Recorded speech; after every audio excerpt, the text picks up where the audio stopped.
Curso de Excel, aula 37.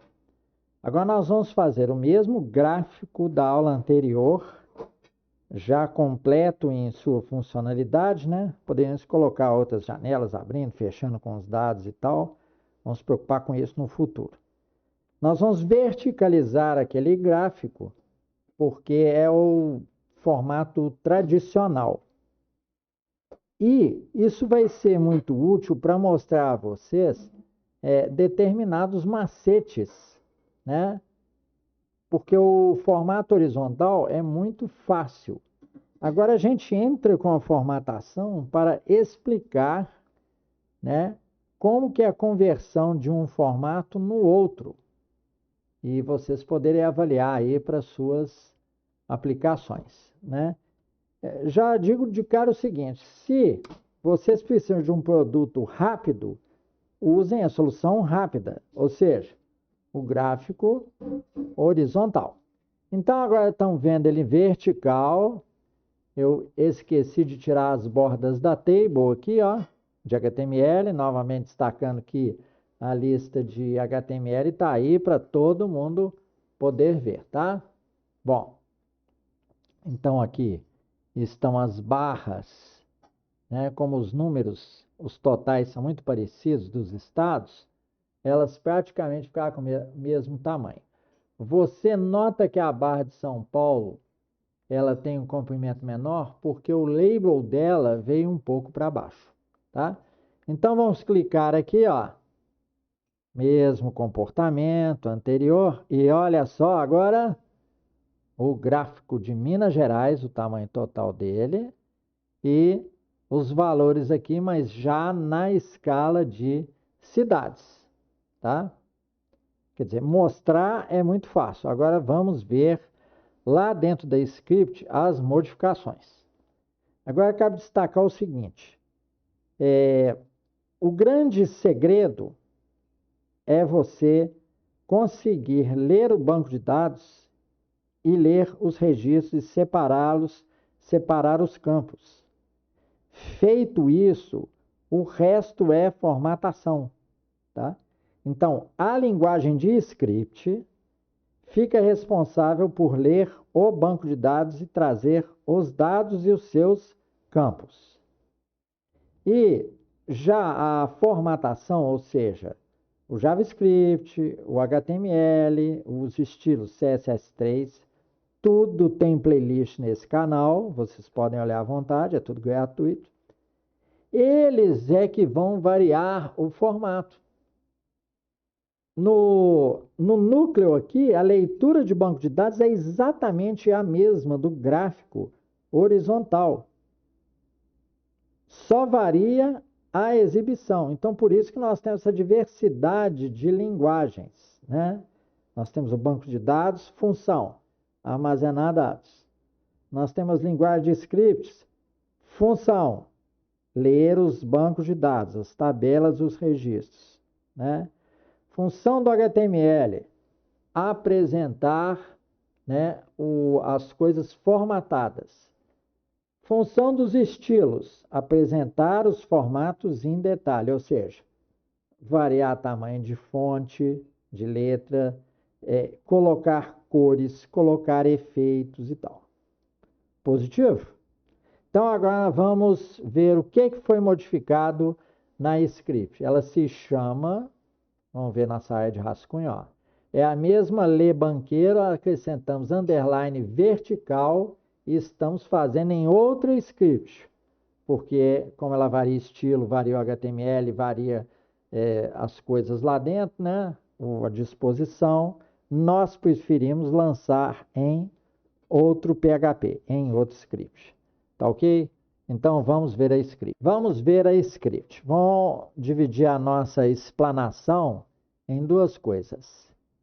Estilo, tá? E depois a parte script, o que foi modificado. Eu marquei os pontos onde foi modificado. Porque deu muito trabalho, porque eu queria fazer a partir da transformação, né, da script da horizontal, tá? Bom, então vejamos. Aqui no aqui estão as barras verticais, a descrição delas. Nós inserimos, né? Tivemos que fazer aqui um detalhamento das dívidas do graf 1, que é o estado, e do graf 2, que são as cidades, tá? Então, tivemos que colocar o float left, tá? Aqui. Até que não precisaria, porque colocamos dentro de table. Mas quem quiser tentar formatar as divs sem table, que dá um bocado de trabalho, nós já preparamos algumas coisas. Como o float left para as duas divs, aqui contém o gráfico do estado, a graf 1, e aqui contém as barras de cidade, graf 2.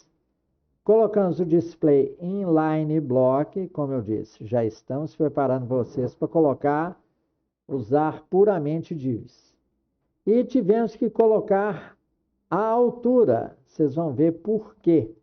Que na hora da gente empurrar as barras verticais para baixo, né? Porque elas ficam niveladas em cima, então não dá ideia de um gráfico de barra, dá ideia de um gráfico de barra de cabeça para baixo, e nós não queremos isso, tá? Então colocamos isso, float left, display inline block, e definimos uma altura. Importante falar, definimos uma altura, e não falar que a altura é 500, tá? Bem, colocamos o estilo de table, TRTD, seguido de divgraph div, para que vocês tivessem a ideia do que foi tirado e do que foi colocado. Ainda vou aumentar mais, né? Novamente, lembro que é melhor ver essas aulas em TV, tá? Você assenta no sofá comodamente, tá? Pega uma Coca-Cola, pega um sanduichinho, tá? E assiste a aula. Bom, tivemos que colocar float left em cada div dos gráficos, tá? Para que as barrinhas fiquem uma ao lado da outra. Definimos o font size 10. Depois nós vamos fazer um comentário sobre isso. O font size, ele herda as características das tags anteriores. Como nós definimos table trtd, né? Com fonte 12, vou tirar aqui, ó. Vou tirar. O que é que nós tivemos que fazer, né? Nós tivemos que colocar uma nova definição no código. Vocês vão ver lá embaixo, tá? Do código. Bem, mesma coisa para barra de graph 2, das cidades. Então, vou voltar esse vou colocar esse font size aqui embaixo também. Certo? E prestem atenção. O rate, a altura, tá? Que era fixa para as barrinhas, era um pouquinho só, 35, 20 ou 35 pixels. Nós colocamos como largura, tá? Porque agora a exibição é assim, ó, aqui. Definimos a largura. No outro, as barras eram deitadas, então a dimensão era altura, tá? O que era antes, margem top 8px, px para afastar uma da outra, agora é margem left, afastar na horizontal. Definimos o font family. E o que era paging top 5px, vocês vão ver lá embaixo no corpo da script, a conta que nós tivemos para fazer para afastar a barrinha daqui. Essa barrinha, por exemplo, de MG, nasce aqui. Então, nós temos que dar uma margem dela para baixo. Compreenderam? Todas as barras ficam penduradas aqui em cima. Se você deixa ao natural, você tem que dar um margem top para ela vir para baixo.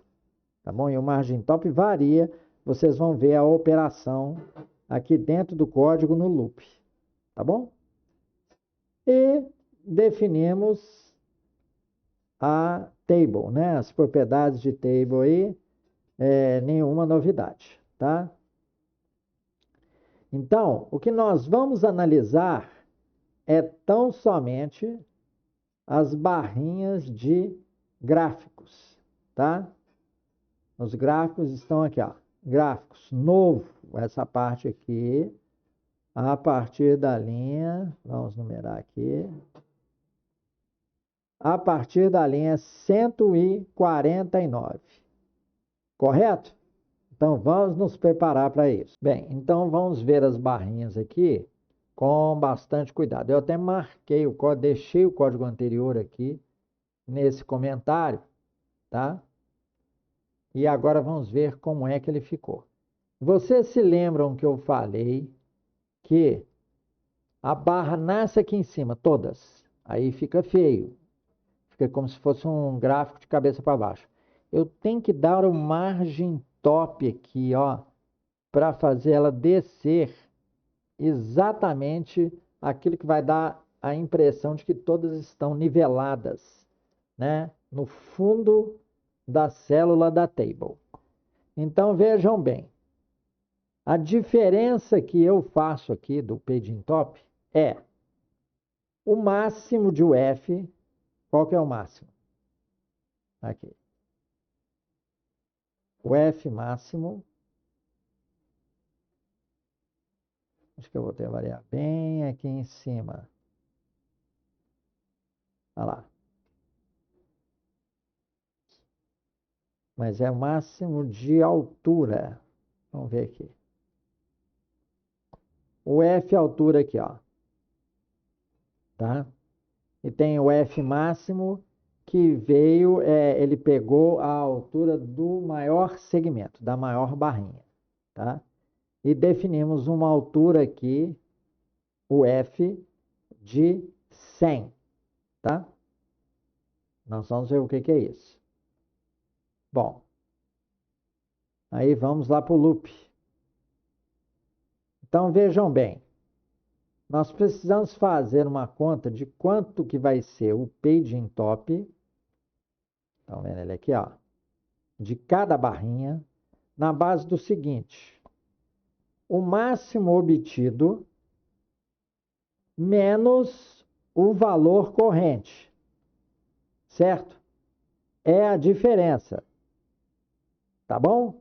Só que nós precisamos somar uma altura fixa, tá? Porque a barra de estado da unidade da federação é muito maior. Então, nós acrescentamos, convencionamos uma altura constante adicionada, que vocês veem que o valor é 100. Correto? Então, o afastamento, repetindo, é o F máxima subtraído do valor. Então, vocês compreendem que dá uma diferença para compensar as barras menores da maior barra, tá bom? Ainda soma a altura e jogo isso para baixo com o paging top. Então, essa medida que vocês estão vendo é exatamente essa daqui, ó. Todas têm um 100zinho aqui, tá? 100 pixels, porque para compensar isso aqui, a barra de MG é muito maior. Então, eu preciso somar mais um abaixamento, senão elas ficam mais ou menos aqui, tá? Então, nós temos todo o comprimento, todas estão niveladas aqui no 100, tá? Imagina ele aqui. Então, a diferença de altura é o máximo, ou seja, onde elas podem vir todas, que é aqui, ó, já considerei desse 100, subtraído da altura da barra. Compreenderam? É essa a conta que nós fizemos, ó. O máximo que pode ser atingido, dividido pela escala, menos o valor. Aí dá um tanto que tem que deslocar lá em cima, compreenderam? E o 100 é constante, esse F é a altura. Por quê? Para afastar um pouco mais para baixo, porque tem a barra de MG aqui que é muito maior do que elas. Ó, vejam na escala. Tá? É bom sempre dar essa compensada aí. Aí vocês vão acertar o gráfico. Tá bom? Esse é o mistério das barrinhas aí. Essa é para o F e essa para a cidade. Tá? Nós nos baseamos para fazer a cidade, botamos também uma altura para a cidade, tá? Que é de 100 também. Compreenderam? E assim a gente tem o nivelamento das duas e fica agradável. Aí uma barra vai sendo impressa do lado da outra. E o clique é só na unidade da federação. Vamos ver como é que é. É o evento onClick. Novamente eu digo, vejam lá as playlists de HTML e JavaScript. No onClick, a gente manda, nós vimos na aula anterior, o parâmetro f igual aqui. Vai estar guardadinho lá. Tá? Então, no caso de MG, foi o MG aqui em cima. Está aparecendo aqui. Se a gente dá o voltar, agora a UF é SP. Estão vendo aqui? Pronto. E se vocês quiserem ver todas as barras, os eventos onClick, basta vir aqui, clique direito, inspecionar, e vocês verão o onClick ali na frente. Ó, Window Location. Vamos ver desse aqui que está menor, né? Window Location HF, o F igual a o valor que estava passando na hora, RJ. Para essa outra daqui, né? É o Rio de Janeiro. Se não me engano, ou São Paulo. Vamos ver aqui. Olha lá, São Paulo. Estão vendo? Então, está fechada aqui a nossa explicação do modelo de barras verticais. Tá? Depois nós podemos fazer outras manipulações, exibindo ou não exibindo aqui, isso aqui, ou exibindo o resumo, exibindo o detalhe. Tá bom? Então, muito obrigado pela atenção e paciência de vocês. Esse é o final aqui da nossa aula 37.